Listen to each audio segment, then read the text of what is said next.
करके सारे भक्त एक बार जोरदार बोलेंगे हर हर हर हर। हाथी घोड़ा पाल की ओर, हाथी घोड़ा पाल की ओर। नंद कर आनंद भयो, नंद कर आनंद भयो। क्या कृष्ण विहार, विष्णु विहार, ज्वाला नगर, ईशलाई सबके घर आनंद भयो। सुखदेव महाराज जी ने वृंदावन से पधार कर गणेश वेंकट हॉल के यहाँ पर श्रीमद् भागवत कथा का रसास्वादन हमारे यहाँ के भक्तों को कराकर सभी के घर आनंद की वर्षा कर दी। गणेश वेंकट हॉल नाम तो है गणेश वेंकट हॉल, लेकिन आप देखते होंगे यहाँ पर अधिकतर आध्यात्मिक चर्चाएं होती हैं, भागवत कथाएं होती हैं और भी बहुत सारे धार्मिक आयोजन होते हैं। आज कौन सी शुभ तिथि है हमारी बहनें बताएं? गजाननम भूत गणाधि सेवितम कपितजम फलचारु भक्षणम उमासुतम शोक विनाशकारकम नमामि। बोलिए जी बिल्कुल, क्योंकि प्रथम पूजनीय है गजानन हमारे। और गजानन का एक दांत जो है वो थोड़ा सा टूटा हुआ है। क्यों टूटा हुआ है? भगवान परशुराम जी एक बार कैलाश पहुंच गए भोले बाबा से मिलने। भोले बाबा से तपस्या में ली। भोले बाबा ने कहा गजानन कोई अंदर नहीं आना चाहिए, लेकिन भगवान परशुराम जी ने बोला नहीं, तो क्रोध स्वभाव वाले थे, क्रोधित, उनको आता था गुस्सा बहुत तेज। उन्होंने कहा नहीं मुझे अभी मिलना है, मेरी मीटिंग अर्जेंट है। आप लोगों की किसी से अर्जेंट मीटिंग होती है तो आप कहते नहीं तुरंत मिलना है। तो गजानन ने कहा नहीं, आज्ञा नहीं है भोले बाबा से मिलने की। तो उस समय भगवान परशुराम जी ने अपने परशु का प्रहार किया। वो गजानन ने अपने दंत के ऊपर ले लिया और उनका दांत थोड़ा सा क्षतिग्रस्त हो गया। इसीलिए कहते हैं एक दंत दयावंत माथे पर तिलक सोहे। तो गणेश चतुर्थी की भी आपको हार्दिक शुभकामनाएं। लड्डुओं का भोग लगा दिया और नहीं लगाया हो तो कुछ दिन लगातार मोदक खिलाते रहिए और अपने मन के भावों के लिए विघ्नहर्ता को मनाते रहिए। एक बहुत इंपॉर्टेंट बात मैं यहाँ से कहूँगी, आज थोड़े समय बाद आने वाला है पितृपक्ष। पितृपक्ष में क्या महत्ता है और हमें क्या करना चाहिए? आप सभी जानते हैं कर्ण बहुत बड़े दानवीर थे।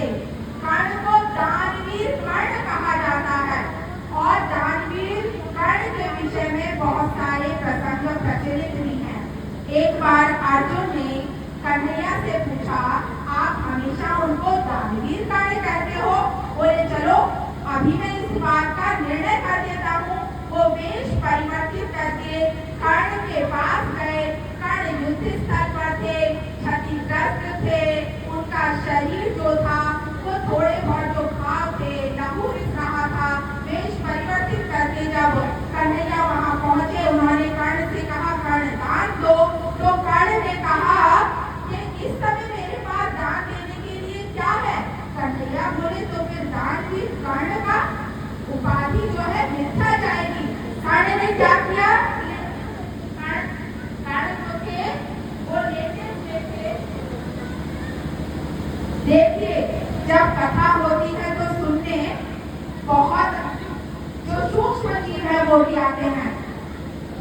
एक चींटे ने आके अपनी उपस्थिति दर्ज कराई और बहुत तेजी से दर्ज कराई है कि मैं भी यहाँ हूँ, भागवत कथा का रसास्वादन मैंने पूर्ण किया है और मुझे मोक्ष की प्राप्ति होना सुनिश्चित है।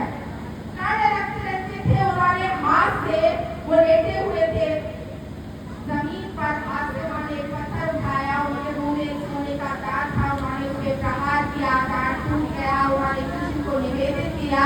कृष्ण बोले मेरा धर्म नष्ट करोगे, रक्त से रंजित दांत मुझे प्रदान करोगे? तो कर्ण थे धनुधर, उन्होंने अपने धनुष से बाण छोड़ा आकाश की ओर। बादल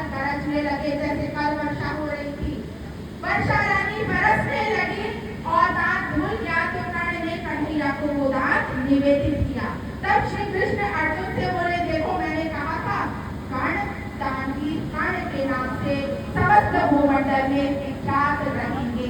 अब कहाँ पहुंचे? मृत्यु के उपरांत ऊपर। वहां जाके उनको पता है खाने के लिए क्या दिया गया? थाली में परसकर सोना दिया गया। अब प्राणी को समझ में नहीं आए, मैं सोना कैसे खाऊं? अरे भाई ये क्या हो रहा है? देवराज इंद्र से पूछा। इंद्र ने कहा जो दान दिया है वही खाने को मिलेगा। तो कर्ण को प्रार्थना करनी पड़ी। कर्ण पुनः धरती पर वापस आए। 16 दिन उन्होंने अपने पितरों का श्राद्ध किया। वस्त्र, भोजन इत्यादि जो सुंदर सुंदर चीजें थी वो उन्होंने श्राद्ध में अर्पित किया अपने पितरों को। तब वो पुनः वापस गए। मैंने यहाँ ये प्रसंग क्यों रखा?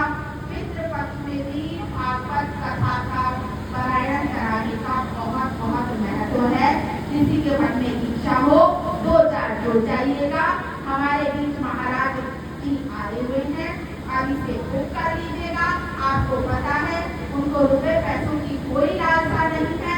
4-5 भक्त जुड़ जाते हैं, 4-5 उनसे और जुड़ जाते हैं, 8-10 और जुड़ जाते हैं और हरि बोल फिर हरि बोल हो जाती है।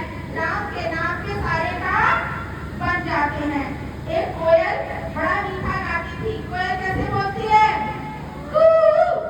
वो क्या गाती थी?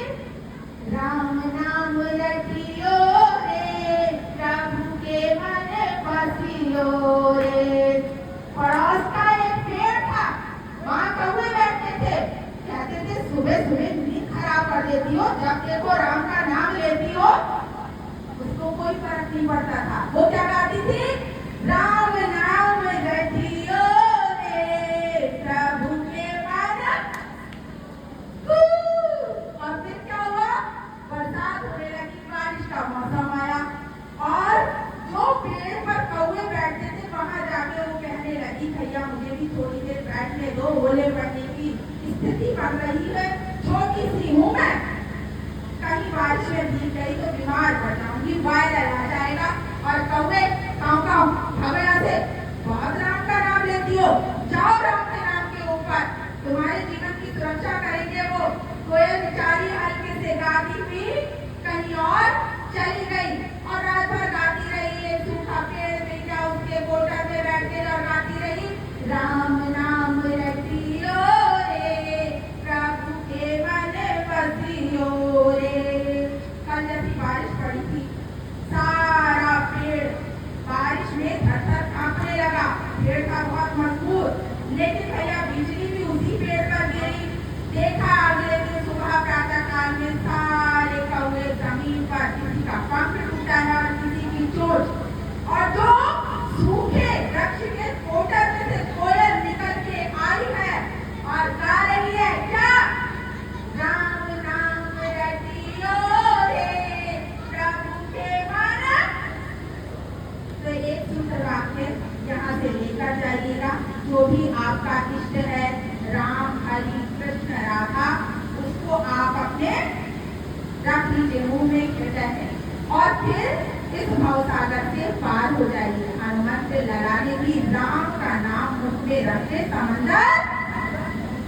जब बहुत सुबह चिड़िया उठकर कोई गीत खुशी का गाती है, कलियां दरवाजे खोल खोल जब झुरमुट से मुस्काती है, खुशबू की लहरें जब घर से बाहर आ दौड़ लगाती हैं, तब याद तुम्हारी आती है, तब याद तुम्हारी आती है, हे जग के सृजनहार प्रभु, तब याद तुम्हारी आती है। चुपचाप चमकते तारों की जब महफिल रात सजाती है, जब चांद चांद से उगता है और दिशा दिशा खुल जाती है, जब उस रूप में हरी घास चमकीले मोती पाती है, तब याद तुम्हारी आती है, तब याद तुम्हारी आई है। जाना सुनिश्चित है। इस यात्रा को सुंदर बना लीजिए, एक मंत्र अपना लीजिए, भागवत कथा जब हो उसमें हाथ भी लगा लीजिए। व्यास पूजन में अपने मन के भाव के